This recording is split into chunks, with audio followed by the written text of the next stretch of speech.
I would always start with the gut and have a conversation with them around what are you eating? What's your typical day look like? And the first place you've always got to get to is more fibre.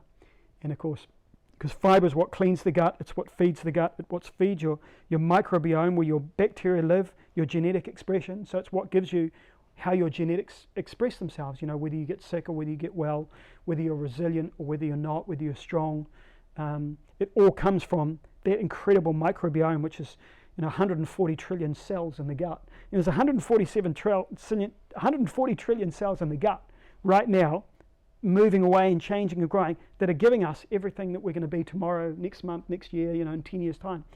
There's 10 trillion in the brain, So how many more in the gut? 14 times more. Wow. Than in the brain, and there's 14 times more cellular activity in the gut than any other part of the body. And we think it doesn't matter. So we can either eat and that will cause more potential depression or anxiety, or we can choose the foods that we eat and that will have a significant impact on our mental health. Correct, absolutely correct. And one simple example is the sugar blues. And any parent who has kids under the age of 5 who's taken them to a party will have experienced this. And I did this with Joel once, where we've raised all our kids on a plant-based whole food diet, which is the fundamental bedrock to me for a healthier mind, a healthier body, and a healthier planet, is eating a plant-based whole food diet. It pretty much fixes everything, but it's very confronting. We'll talk about the emotions and dopamine and things as we go. But I did an experiment with Joel, raised on really good food, loves his good food, and we took him to a party, and I said, look, go for it, have whatever you want, knock yourself out. Because I'm a real believer in that, you control your kids' breakfast, lunch and dinner, you've done your job. You can't control what they do in the world. It's up to them to experiment with that and find out. And you educate them, but at the end of the day, you've got to let them make their choices, So I figure I give them a good breakfast, lunch and dinner, that's good. Anyway, he goes to this party, and we had 2 experiences of it actually with Joel. In one party, he went to the party and he pigged out. He went crazy, this all this food. Oh, food I don't have at home. Yeah, I can eat all this food that my friends eat. Ate all this food. And within half an hour, all the kids were in tears, crying, screaming, tantrums. They break down. And so was Joel. And it's funny, that was the party where he really got what it did to him, because he was a wreck for the rest of the day. And he really understood. I think he was 9 at the time. So he got that distinction at 9. Wow, if I eat that, I get really upset and emotional and unhappy. I don't think I'll eat that. So he made the decision himself, And then there was another party he went to. And I remember that one too, because he went to the party, this was afterwards. And he went in and he ate, lots of carrot sticks and bits of apple and whatever there was there, and, had a bit of cake or whatever. But he was in a great state and came home happy and had a great time. And one of the parents said to me, oh my God, I watched Joel at this party. He went to the table, he looked at everything and ate all the healthy stuff, and then went out and carried on playing, and then he went home happy. And this parent really noticed it as he occurred quite differently as a child, And I was really proud of that, because he had made that choice himself. I'd given him the education, but of course all you can do is educate. You can't force, and a horse to water and all that. So, it's the first step for me is a plant-based whole food diet, and it's all about educating people on what is a plant-based whole food diet, which is your fruits, veggies, nuts, seeds, whole grains and legumes.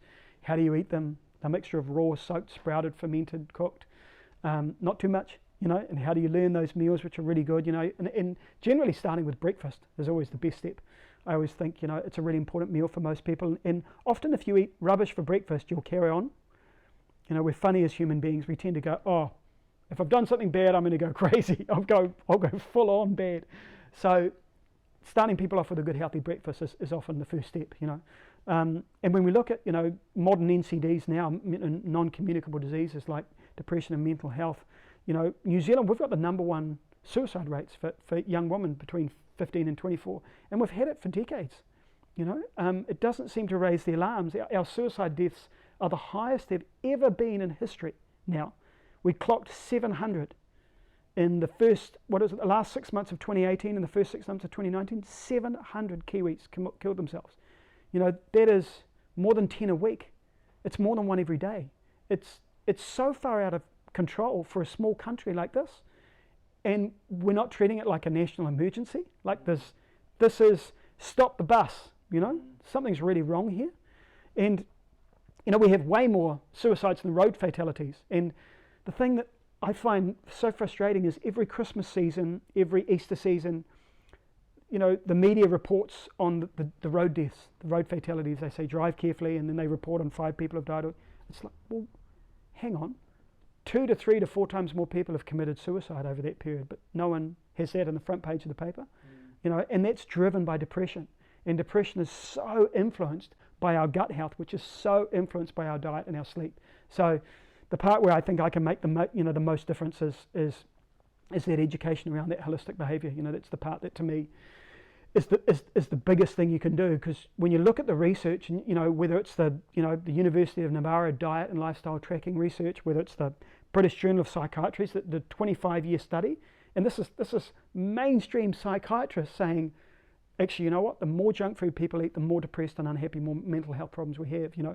Or whether it's a multi-country 41 study research, you know, epidemiological work. It doesn't matter what you look at. I mean, there's hundreds of studies on this. So it's not even like the research or the science is divided. It's very clear. The research and the science say very clearly, the more junk food you eat, the more unhappy you'll be in your mind and your brain. The less happiness you'll have, the less joy, the more depression, the more mental health problems you will experience, anxiety, all of those things. So the research is really clear, but there seems to be some kind of disconnect between that truth around the research. And you can even look at the different groups of people around the world. The happiest groups of people in the world are the people eating the plant-based whole food diet. You know, you look at, what is it, Burma. I think it's Burma from memory.